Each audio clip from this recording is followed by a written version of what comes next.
Okay, my name is Howard Eber, and I am an alcoholic. Welcome to the Big Book Comes Alive Deep Dive. We are in working with others.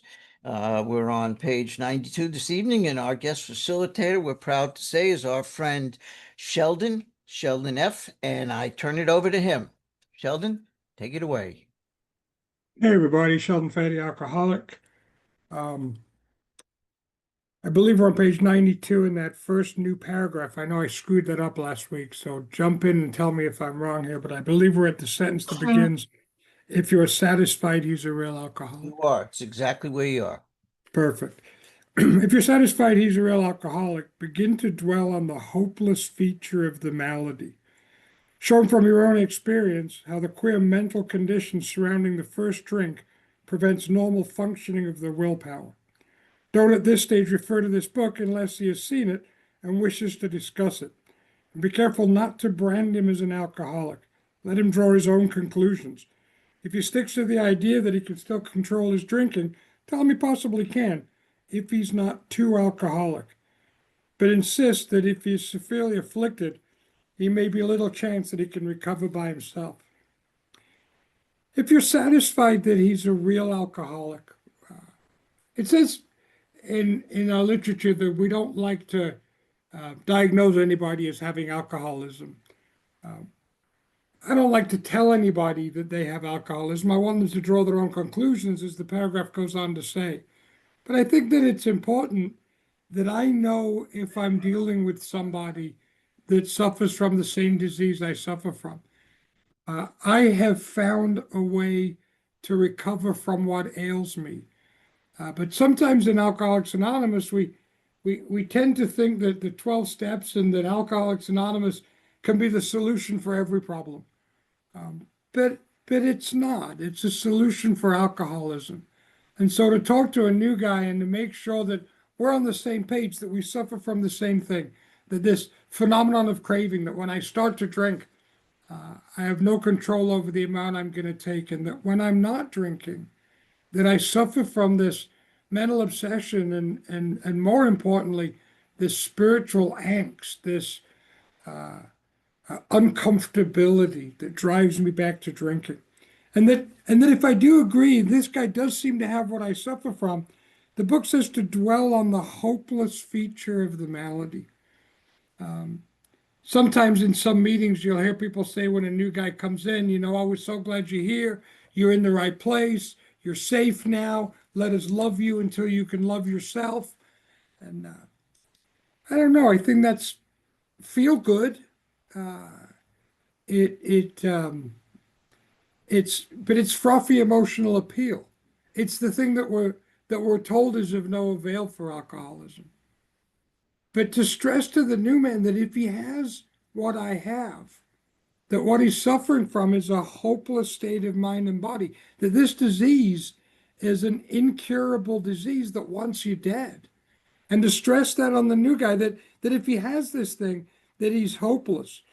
And then without lecturing, but from your own experience, how that queer mental twist surrounding the first drink prevents normal function of the willpower.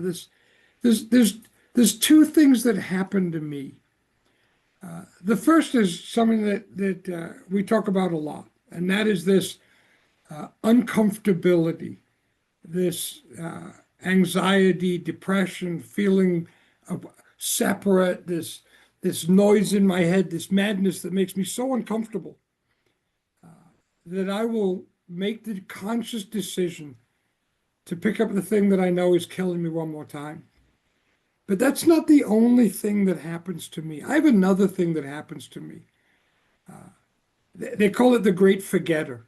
But I have this thing that happens to me where I can be going along, in Fred, I think it's in Fred's story, it talks about not a cloud on the horizon. I can be going along just fine. And all of a sudden, I'll pass a bar and I'll think, I can have a drink. Or more likely, a buddy of mine will say, hey, man, you want to drink this, take this, smoke this? And with no thought, with no resistance, which you would think that after the way my life has been, the trouble I've been in, the problems it's caused, I am able to go, yeah, sure, man, all right, as casually as that. as casually as I might, take an M&M from a bag of M&Ms or a potato chip or an apple from a basket, that I have this queer mental blank spot that allows me to pick up a drink when I've sworn and promised that I wouldn't do it. And I should share with the new guy that this is what happens to me, that this thing that prevents my normal willpower from being of any avail. My first sponsor used to say, it doesn't matter how many no's you've got in the barrel. You can have a whole barrel of no's, but one yes is all it takes to screw you up. And I can be saying no, no, no, no, no, no, no, no, no, no. And I can do it for hours or weeks or days, or some people months. And that queer mental twist, that one, yeah, it can't hurt me this time, why the hell not? Can just burn my life to the ground. It says, don't at this stage refer to this book unless he's seen it and wishes to discuss it. Be careful not to brand him as an alcoholic. So I have to be satisfied he's a real alcoholic. But I want to be careful not to tell him that he is one. Let him draw his own conclusions. If he sticks to the idea that he can still control his drinking, tell him he possibly can. I've wasted a lot of time with my arrogance, poking guys in the chest, telling them that they're alcoholic and that if they don't do this, they're going to die. And, that whole rigmarole of talking down to a drunk. And it doesn't help. In fact, it builds up that alcoholic resistance. It creates the very wall that I'm trying to penetrate. The book suggests that I tell him perhaps he can. Maybe he can continue to drink. And I love this line, if he's not too alcoholic. It always makes me smile when I see that. I think too alcoholic, or it's like being not too pregnant, right? I mean, for guys like us, once you've crossed that line, what's the joke that we say? Once a cucumber becomes a pickle, it'll never be a cucumber again. But reassure him that maybe you can. We're not everybody's solution. And we certainly don't want to create resistance for after the next relapse or the next relapse. We don't want to be those lecturers, those people that people like me have been hearing from my whole life, talking down to me and telling me what I have to do. We're simply here to share our experience, our strength, and our hope. And tell them what it was like for us, what happened, and what it's like today, and allow them to say, yeah, maybe this can work for me too. But we are attraction, not promotion. And that's the key here, is that we lay out what has worked for us. But insist that if he's severely afflicted, there may be little chance he can recover by himself. Continue to speak of alcoholism as an illness, a fatal malady. Talk about the conditions of the body and the mind that accompany it. Keep his attention focused mainly on your own experience. Talking about the phenomenon of craving. Talking about the mental obsession and the spiritual malady. Talking about the things that I realized for me that drove me. Going all the way back to the original meeting between Bill Wilson and Dr. Bob, the thing that Dr. Bob talked about afterwards was that Bill didn't tell Bob what he had to do. He simply told Bob that he was there to share his experience with him, and if Bob got some help from it, great. But that Bill needed to share that experience with him to allow Bill to stay sober. And that's what he was there for. Keep his attention focused mainly on your personal experience. Explain that many are doomed who never realize their predicament. That people with good intention die of alcoholism. People that want to quit on their own. People that want to find a solution other than Alcoholics Anonymous. People with a desire not to drink. Often drink again. Often continue this washing machine rinse and repeat thing that I go through with all the self-knowledge in the world that I know I shouldn't drink. But that queer mental twist combined with that phenomenon of craving, the two things together, the one that that when my mind tricks me into believing that I could drink successfully again, and then the body that won't let me, the combination of the two things, continue to dwell on the hopelessness and explain that many are doomed that never realize their predicament. It says that doctors are rightly loath to tell alcoholic patients the whole story unless it'll serve some good purpose. Thankfully, Carl Jung was willing to tell Roland Hazard, and thankfully Silkworth was willing to tell Bill and Lois the hopelessness of his predicament. Without those two good doctors, you and I may not be sitting here now. But you may talk about the hopelessness of alcoholism because you offer a solution. We have an answer. If you suffer from what I suffer from, I've been shown a solution by the men that and the women that came before me that has worked in my life. And so I can bring the one thing that many people can't bring. Beyond identification, which obviously is the most important thing that I can bring. Beyond identification, I bring a solution. I bring hope to the hopeless.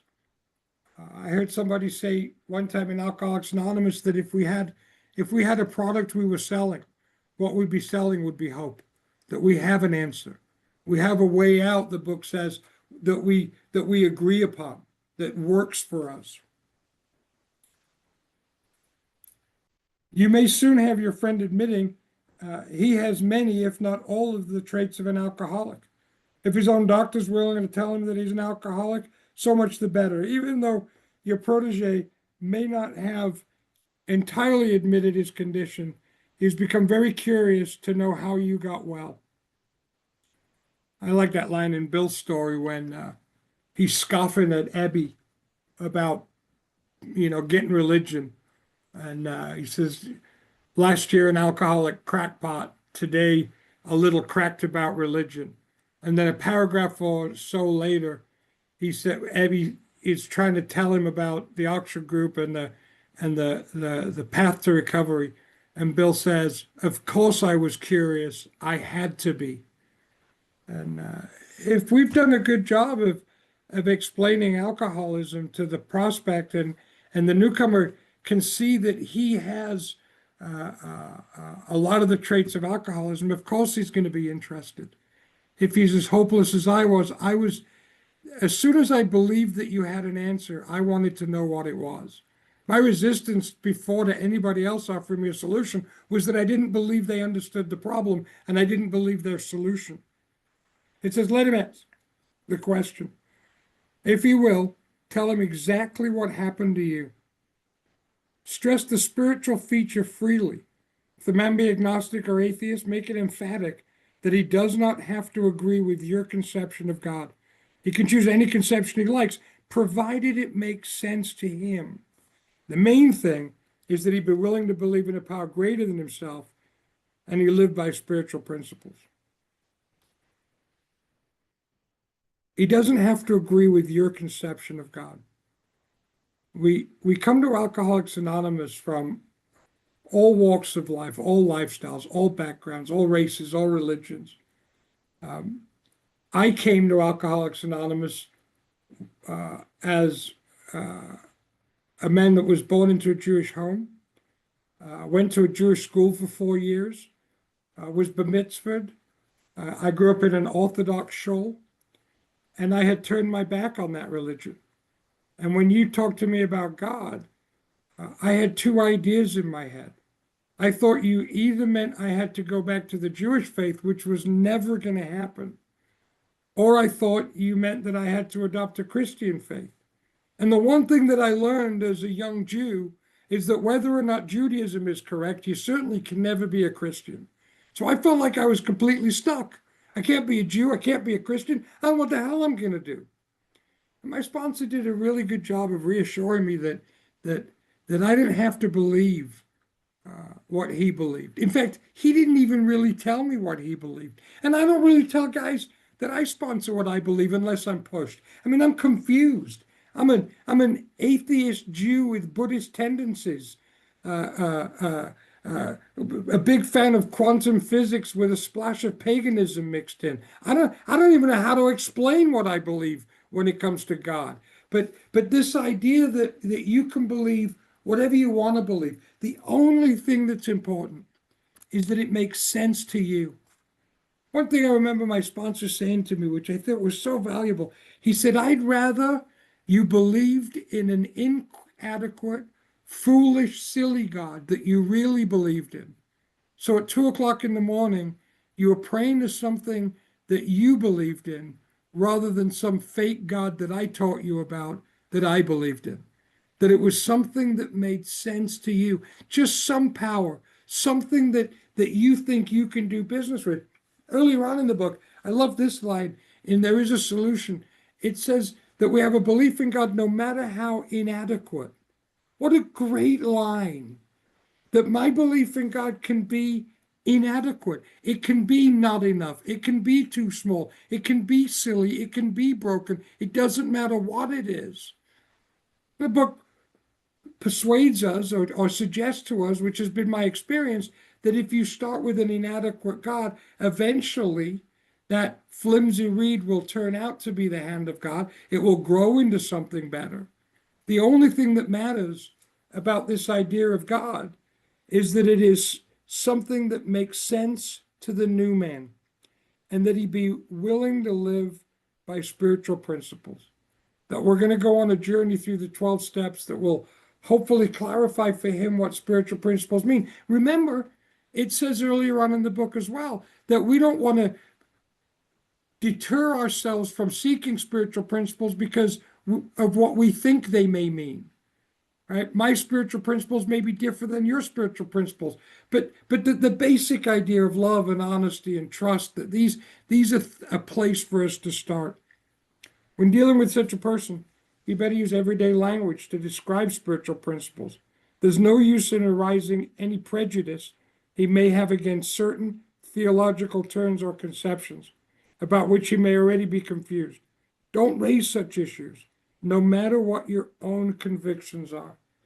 That my job, if you'd like, my function, is to encourage the new man of a couple of things. That there is a level to the disease that I suffer from, and that if he should think he suffers from the same disease, that is hopeless. That if he has what I have, he's doomed. That there is no hope from anything other than from my own experience, having some kind of a spiritual experience. That by going through the steps, tell him exactly what happened to you. I went through the steps. And through the steps of Alcoholics Anonymous, I met a God that I could do business with. And that hopefully you will find a God in Alcoholics Anonymous. That'll be something you can live with, something you can do business with, or as the book says, something that makes sense to you. And that if you can do that, if you can connect in such a way, and you can find spiritual principles that you can live with, that you too can stay sober and have a good life. That it's available to anybody. That as dire and as terrible and as bleak as it is to have alcoholism, that we can tell you of the bleakness, because unlike your doctor who may be afraid to share it with you, we offer a solution. And that solution is a spiritual connection that you will find by working the 12 steps out of the Big Book of Alcoholics Anonymous. I have no idea how long I've talked for. I'm going to guess that we're about done. So thank you so much for your attention today. Thank you, Sheldon. Let me stop the clock.